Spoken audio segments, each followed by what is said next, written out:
Hello everyone. तो कैसे हैं आप लोग? तो आशा करता हूँ बढ़िया होंगे। तो आज से हम लोग स्टार्ट करने जा रहे हैं अपना एक नया यूनिट। ठीक है, तो मैं पहले सोच रहा था कि मैं नंबर सिस्टम वाली यूनिट पढ़ा देता हूँ, लेकिन यार मैंने सोचा कि हम लोग बहुत दिनों से थ्योरी कर रहे हैं भाई, थोड़ा प्रैक्टिकल भी कर लेते हैं। तो सोचा चलो ऑपरेटिंग सिस्टम वाला यूनिट पढ़ लेते हैं। ये पूरा का पूरा प्रैक्टिकल बेस्ड है, ठीक है। लेकिन हाँ कि अगर कोई पूछ भी लेता है कि आपसे कि ये ऑपरेटिंग सिस्टम वगैरह क्या होता है, ये सब आपको बताना पड़ेगा भाई, नहीं तो आप मुंह बना के बैठ जाएंगे, ठीक है। तो उनको बताने के लिए आपको मैं पढ़ा देता हूँ थ्योरी। आज थ्योरी पढ़ा देता हूँ ऑपरेटिंग सिस्टम की थोड़ी सी। कल से हम लोग प्रैक्टिकल स्टार्ट करने वाले हैं, ठीक है। तो थोड़ा सा आज आप ऑपरेटिंग सिस्टम के बारे में पढ़ लीजिए कि होता क्या है अच्छे से, ठीक है। समझ में आई बात? तो मुद्दा क्लियर है, पढ़ना क्या है, ठीक है। तो मैं हिमांशु, आप देख रहे हैं फोटो नामा, ठीक है। तो चलिए स्टार्ट करते हैं। मैं ये सारी की सारी चीज़ें पढ़ने से पहले अच्छे से आपको समझा देता हूँ कि ऑपरेटिंग सिस्टम होता क्या है। ठीक है, गला ख़राब है तो कोई दिक्कत वाली बात नहीं है भाई, ठीक है। देखो ऑपरेटिंग सिस्टम क्या होता है। ये सारी की सारी चीज़ें कंट्रोल करता है, जैसे कि हार्डवेयर हो गया, सॉफ्टवेयर के जितने भी एप्लीकेशन सॉफ्टवेयर हो गए, और जितने भी हार्डवेयर है उनको इंस्ट्रक्शन वगैरह देना, सारी की सारी चीज़ें कंट्रोल करने का काम किसका होता है? ऑपरेटिंग सिस्टम का होता है भाई साहब। देखो जैसे कि आप कोई गेम वगैरह खेल रहे हो, जैसे कि मान लो आप पबजी खेल रहे हो भाई, ठीक है। तो उसी समय आप क्या चला रहे हो? उसी समय आप सोच रहे हो मैं इंस्टाग्राम भी चला लूँ एक ही चीज़ में, ठीक है। समझ में बात? अगर ऑपरेटिंग सिस्टम नहीं रहेगा भाई साहब, जो पबजी रहेगा वो तो पूरी की पूरी रैम ले लेगा, क्योंकि मैनेज कौन करेगा भाई? रैम को हमारे पास लिमिटेड है, जैसे कि मेरे सिस्टम में 8 GB रैम है। अगर वो पूरा का पूरा रैम ले लेगा पबजी, तो हमारा जो इंस्टाग्राम रहेगा वो तो चल नहीं पाएगा ना। तो वो जो मेमोरी वगैरह है, ये सारी की सारी जो चीज़ें मैनेज करेगा वो ऑपरेटिंग सिस्टम ही करेगा। समझ में आई बात? बिना ऑपरेटिंग सिस्टम के सारी की सारी चीज़ें पॉसिबल ही नहीं है। और हाँ, एक चीज़ मैं अभी आपको और भी दिखा देता हूँ, जैसे कि यहाँ पे आप सर्च करना, जैसे कि मेरा विंडोज़ 11 है, आप 10 भी होगा, कोई भी विंडोज़ वाला लैपटॉप होगा, तो आप यहाँ पे कमांड प्रॉम्प्ट सर्च करना, ये देखना ऐसा। ये जो पहले के जो ऑपरेटिंग सिस्टम रहते थे या कुछ भी बोलो, ये सारे के सारे कैसे लिखते थे? कमांड वगैरह लिखते थे, ये सारे के सारे कमांड ढेर सारे लिखते थे, जैसे कि मैं लिख देता हूँ वर, और भी ढेर सारी कमांड्स होती हैं। समझ में बात? इसको बोलते हैं CLI, कमांड लाइन इंटरफेस। समझ में? आप अभी खाली इसको देखिए, ठीक है। और इसको बोलते हैं GUI मोड, जहाँ पे हम माउस से सारी की सारी वर्क करते हैं, ठीक है। अगर आपके पास सॉरी अगर आपके पास मतलब विंडोज यानी ऑपरेटिंग सिस्टम नहीं रहेगा, समझ में बात? अगर आपके पास ऑपरेटिंग सिस्टम नहीं रहेगा तो आपको ढेर सारी कमांड्स लिखनी पड़ेंगी, ठीक है। अगर आपके पास ऑपरेटिंग सिस्टम है तो आप डायरेक्ट माउस से ये सारी की सारी चीज़ें कंट्रोल कर सकते हैं, ठीक है। समझ सकते हो आप? अगर कोई मतलब कोई नहीं जानता कंप्यूटर के बारे में ज़्यादा, तो वो चला नहीं पाएगा अच्छे से कंप्यूटर, ठीक है। समझ में आई बात? तो ये जो ऑपरेटिंग सिस्टम रहता है वो बताता है, वो मतलब कंट्रोल करता है सारी की सारी चीज़ें, और यूज़र को एकदम अच्छा चीज़ मतलब यूज़र एकदम ईजिली चला सके सारी की सारी चीज़ें, वो भी ऑपरेटिंग सिस्टम ही प्रोवाइड करता है। समझ में आई बात? ठीक है, मुद्दा क्लियर है कि ऑपरेटिंग सिस्टम होता क्या है। तो अभी मैं आपको डेफिनेशन बता देता हूँ। एंड ऑपरेटिंग सिस्टम, शॉर्ट में हम OS बोलते हैं, इज़ अ सिस्टम सॉफ्टवेयर, ठीक है। एक तरह का सिस्टम सॉफ्टवेयर है। जब मैंने सिस्टम सॉफ्टवेयर वाली वीडियो डाली थी तो उसमें बताया था कि ये एक ऑपरेटिंग सिस्टम सॉफ्टवेयर होता है, ठीक है। That acts as an intermediatory between, थोड़ा गला ख़राब है यार भाई साहब, थोड़ा तो फंस रहा है थोड़ा, कोई दिक्कत वाली बात नहीं। As an intermediatory between the user and the computer hardware, ठीक है। तो यूज़र जो रहेगा, यूज़र और जो हार्डवेयर रहेंगे उनको कंट्रोल करने के लिए, जैसे कि हम लोग कैसे, एक ऐप रहेगा, ऐसे यहाँ पे ऐप है, रुक जाओ, यहाँ पे ऐप रहेगा, एक कोई भी ऐप है जैसे कि इंस्टाग्राम कुछ भी रहेगा, उसके बाद वो किसके ऊपर रहेगा? एक ऑपरेटिंग सिस्टम के ऊपर रहेगा। जैसे कि हमारे केस में अभी क्या है, विंडोज़ है, जो हमारा ये एप्लीकेशन सॉफ्टवेयर है वो कहाँ रहेगा? सिस्टम सॉफ्टवेयर यानी ऑपरेटिंग सिस्टम के ऊपर रहेगा। उसी के थ्रू हमको रैम वगैरह चाहिए, CPU वगैरह चाहिए, कैसा CPU लेगा कोई ऐप, ये सारी की सारी चीज़ें हम लोग कैसे कंट्रोल करते हैं? यहाँ ऐप एक चलाएंगे, यहाँ ऐप है, यहाँ पे कुछ क्लिक करेंगे, उसको कुछ रैम वगैरह चाहिए होगा, है ना। तो वो यहाँ से हमने ऐसा क्लिक किया इस पर, तो वो ऑपरेटिंग सिस्टम का काम रहेगा कि ये सारी की सारी चीज़ें मैनेज करे, कितना इसको क्या चाहिए, स्पेस चाहिए, कितना CPU चाहिए, तो उतना ही ये हार्डवेयर को वैसे ही कंट्रोल करेगा। सब समझ में बात? आशा करता हूँ मज़ा आया होगा आपको, थोड़ा सा समझ में आया होगा। तो आगे पढ़ते हैं, ठीक है। An operating system is system software that acts as an intermediatory between the user and computer hardware. तो समझ में आया यूज़र और कंप्यूटर हार्डवेयर के बीच में कैसे काम करता है। ठीक है। मैनेजिंग हार्डवेयर रिसोर्सेज, जैसे कि मैंने अभी बताया, रैम एंड CPU सारी की सारी चीज़ें मैनेज करता है। Providing services to application software को सर्विस मतलब सारी की सारी सर्विसेज प्रोवाइड करता है, कैसे सारी की सारी चीज़ें वर्क करेंगी, ये सारी की सारी चीज़ें कंट्रोल करता है। एक तरह से आप समझ सकते हैं कि एक तरह का मैनेजर है जो सभी चीज़ों को आज्ञा देता है कि आपको ये करना है, ऐसे करना है, मैं सारी की सारी चीज़ें देखूंगा। ठीक है। And enabling user interaction through interfaces like GUI and CLI। ये दो तरह के मेथड होते हैं, GUI एंड CLI, मैंने दोनों आपको दिखा दिए। ठीक है। एक प्रोफेशनल टाइप की क्या है डेफिनेशन है, अगर आपको शॉर्ट में बताना है तो आप बता देना। An operating system is a program that manages computer hardware and software resources and allow the user to interact with computer. से इंटरैक्ट करने के लिए ऑपरेटिंग सिस्टम होता है, जैसे कि Windows 11 है, यहाँ से हम लोग सारी की सारी चीज़ें चला पा रहे हैं अच्छे से। ठीक है। तो ऑपरेटिंग सिस्टम का काम होता है काम को ईजी करना, जैसे कि विंडोज़ करता है भाई साहब, तभी इतना फेमस है। समझ में आई बात?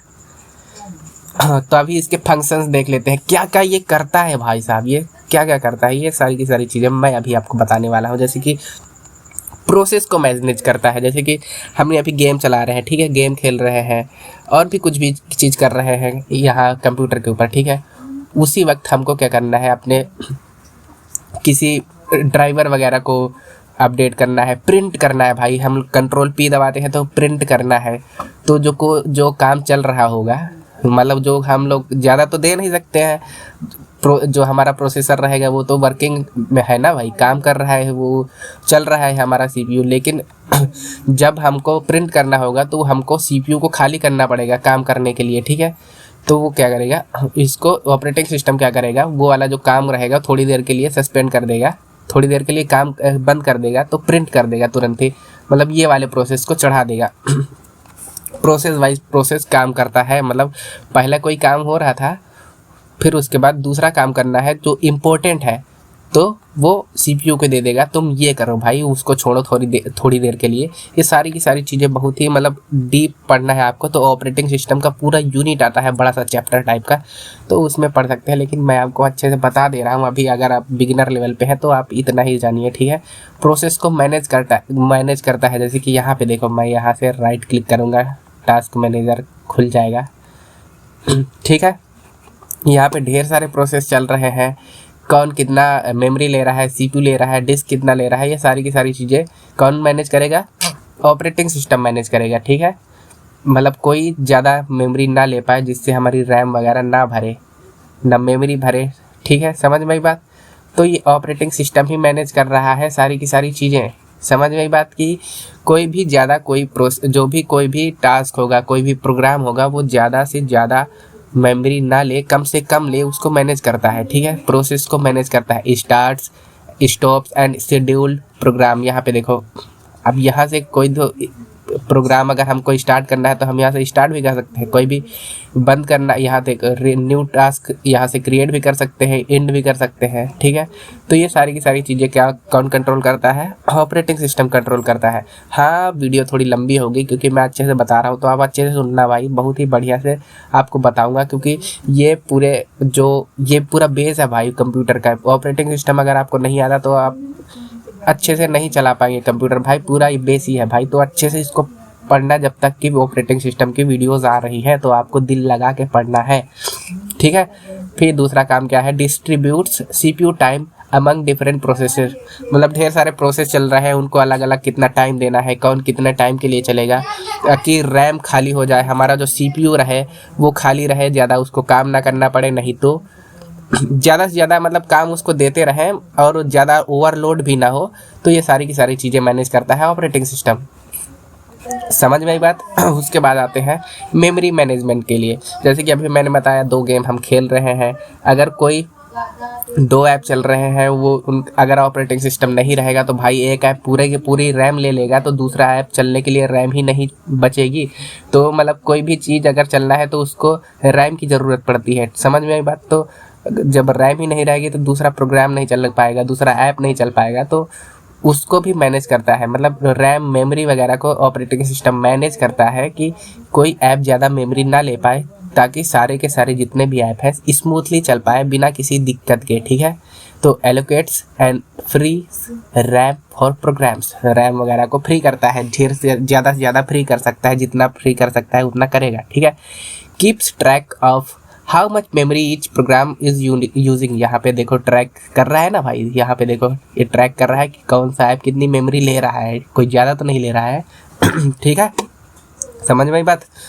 उसके बाद फाइल सिस्टम का मैनेज करता है, जैसे कि अभी मैंने यहाँ पे बताया, जैसे कि मैंने अभी ये कमांड खोली, यहाँ पे हम लोग लिखते हैं dir और भी cd वगैरह, ये सारी की सारी कहाँ फाइल मैनेजमेंट की कमांड्स है। अगर आपको कमांड पढ़ना है तो मेरा वीडियो पूरा प्लेलिस्ट बनाया हुआ है, आप देख लेना, ठीक है। तो यहाँ से हम कमांड लिख के सारी की सारी फाइल बनाएंगे तो हमको ढेर सारी कमांड्स रटनी पड़ेंगी, तो बहुत ही दिक्कत होगी। उसके लिए जो विंडोज़ है या कोई ऑपरेटिंग सिस्टम है सुविधा प्रदान करता है कि हम कुछ क्लिक्स में फाइल वगैरह को कौन सी डिलीट करनी है, कौन सी रीनेम करनी है, इधर से उधर ले जाना है ये सारी की सारी कौन चीज़ें प्रोवाइड करता है, ये सारी की सारी चीज़ें प्रोवाइड करता है क्या, ऑपरेटिंग सिस्टम की, ताकि हमको इजी हो सारी की सारी चीज़ों को मैनेज करना, ठीक है, समझ में आई बात। तो फाइल मैनेजमेंट का काम ये है कि जो creates, deletes, reads, write and organise files and folders को ऑर्गेनाइज तरीके से रख सके, ताकि हमको ढेर सारी कमांड्स ना लिखनी पड़े। जो हम यहाँ पे हम क्लिक कर रहे हैं, ये सारी की सारी चीज़ें कर रहे हैं, इनके बीच बाय जो पीछे की चीज़ें हैं वहाँ पे ढेर सारी कमांड्स चल रही होती हैं, समझ में आई बात। तो समझ लो कि फाइल मैनेज करता है, फाइल सिस्टम को मैनेज करता है और manages the arrangement of data on storage devices. तो कैसे कोई डाटा स्टोर होगा, कहाँ स्टोर होगा, कौन सी लोकेशन में स्टोर होगा, ये सारी की सारी चीज़ें भी ऑपरेटिंग सिस्टम ही देखता है, समझ में बात। डिवाइस को मैनेज करता है, कितने डिवाइस लगे हुए हैं, वर्किंग है या नहीं है, चल रहे हैं, कोई मतलब कोई कीबोर्ड वगैरह ख़राब रहेगा तो उसमें एरर दे देता है कि ये ख़राब है, नहीं कनेक्टेड है, कनेक्ट है कि नहीं कनेक्ट है कोई डिवाइस, ये सारी की सारी चीज़ें डिवाइस के बारे में भी ऑपरेटिंग सिस्टम ही देखता है, सारी की सारी चीज़ें। Controls input output devices, keyboard, mouse, printer, ये सारी की सारी चीज़ें ऑपरेटिंग सिस्टम कंट्रोल करता है। Communicate with hardware using device drivers के माध्यम से, जैसे कि मैंने डिवाइस ड्राइवर्स पढ़ाया हुआ था, प्रिंटर को कनेक्ट करते हैं, एक डिवाइस ड्राइवर का कोड रहता है, वो कैसे प्रिंट करेगा, सारी की सारी चीज़ें, समझ में बात। तो उसका कोड अलग रहता है, वो सारी की सारी चीज़ें क्या करता है, ऑपरेटिंग सिस्टम ही मैनेज करता है। उसके बाद आते हैं सिक्योरिटी एंड एक्सेस कंट्रोल, जैसे कि हम लोग देखे होंगे आप कि विंडोज़ में जो रहता है पासवर्ड वगैरह डाल सकते हैं, मतलब जब आप ऑन करेंगे अपना विंडो, यहाँ पे जब यहाँ पे ये तो डेस्कटॉप है, इसके पहले जो लॉक लगा रहता है, लॉक वगैरह लगाने के लिए भी क्या विंडो देता है सिक्योरिटी की, हाँ आप लॉक लगा सकते हैं। लॉक कैसे लगाते हैं वो मैं आगे बताऊंगा, ठीक है। Prevents unauthorised access, password and permission encryption, ये सारी की सारी चीज़ें कौन कंट्रोल करता है, ऑपरेटिंग सिस्टम कंट्रोल करता है। यूज़र इंटरफेस मैनेजमेंट करता है भाई साहब, जैसे कि हम लोग अभी यहाँ पे प्रोवाइड्स इंटरेक्शन थ्रू GUI, मतलब ये आइकन्स, विंडोज़ मेनूज़, ये सारी की सारी चीज़ें अच्छे से दे रहे हैं, हम इजीली यूज़ कर पा रहे हैं। लेकिन अगर हमको ये ऑपरेटिंग सिस्टम नहीं होता तो क्या होता, हमको ढेर सारी कमांड्स लिखनी पड़ती है सारी की सारी चीज़ें एक्सेस करने के लिए, समझ में आई बात। तो बहुत ही ज़रूरी होता है एक ऑपरेटिंग सिस्टम, ठीक है। और CLI कमांड्स के थ्रू भी हम एक्सेस कर सकते हैं, ठीक है। GUI तो यहाँ पे हम चला ही रहे हैं, इसको GUI बोलते हैं, ग्राफिकल यूज़र इंटरफेस, समझ में आई बात। तो नेटवर्किंग मैनेजमेंट करता है, net manage data exchange between, जैसे कि हम लोग गूगल वगैरह सर्च करते हैं तो कैसे कोई डाटा आएगा जाएगा, ये सारी की सारी चीज़ें मैनेज करता है क्या, ऑपरेटिंग सिस्टम ही मैनेज करता है, ठीक है। एरर डिटेक्शन, यहाँ पे एरर डिटेक्शन मतलब कोई भी चीज़ अगर मतलब कोई क्या बोलते हैं, कोई डिवाइस है या डिवाइस ड्राइवर है या कोई सॉफ्टवेयर ख़राब है, कहाँ पे कोई दिक्कत है और भी ढेर सारी चीज़ें कोई दिक्कत है, तो ये सारी की सारी चीज़ें ऑपरेटिंग सिस्टम पता लगाता है और उसको क्या करता है, ठीक करने के सॉल्यूशंस देता है कि आप ऐसे ठीक कर सकते हैं या तो खुद ही फिक्स कर सकता है, ठीक है। ऑपरेटिंग सिस्टम ये सारे के सारे काम होते हैं ऑपरेटिंग सिस्टम के। ठीक है, तो मैंने आपको ये आज की थ्योरी बता दी। अब थोड़ा प्रैक्टिकल पे बात कर लेते हैं। ठीक है, तो यहाँ पे आपका आज काम क्या रहेगा, तो आप यहाँ पे जाना और आप अपने विंडोज़ के बारे में देखना। विंडोज़ के बारे में देखना कि आपकी कौन सी विंडो है और वर्जन क्या है विंडो का, तो आप यहाँ से देख सकते हैं। मैं आपको दिखा देता हूँ। सेटिंग्स में जाना और उसके बाद यहाँ पे सिस्टम के अंदर जाना। अबाउट नीचे होगा। अबाउट के बाद यहाँ पे देखो ये सारी की सारी चीज़ें हैं जो आप देखना, आपका सिस्टम क्या है, क्या क्या लगा हुआ है, सारी की सारी चीज़ें आप देखना ज़रूर से। ठीक है, तो आज का ये टास्क है। बाकी ये सारी की सारी सेटिंग्स मैं अगली आने वाली वीडियोस में अच्छे से कवर करने वाला हूँ। हर चीज़ कवर करूँगा। ठीक है, आप टेंशन मत लो, आपको किंग बना दूंगा भाई ऑपरेटिंग सिस्टम का। ठीक है, उसके बाद आप यहाँ से देखना। ठीक है, सारे के सारे क्या क्या है आपके लैपटॉप की स्पेसिफिकेशन। ठीक है, और उसके बाद यहाँ पे आप सर्च करना CMD मतलब कमांड प्रॉम्प्ट। यहाँ से आपने विंडो का क्या वर्जन चेक करना। ठीक है, कि आपका विंडो कौन से वर्जन का है। विनवर यहाँ पे दिख रहा है, ये वाली कमांड आपको लगानी है। विनवर ऐसा छोटा सा विनवर, यहाँ से आपको इंटर कर देना।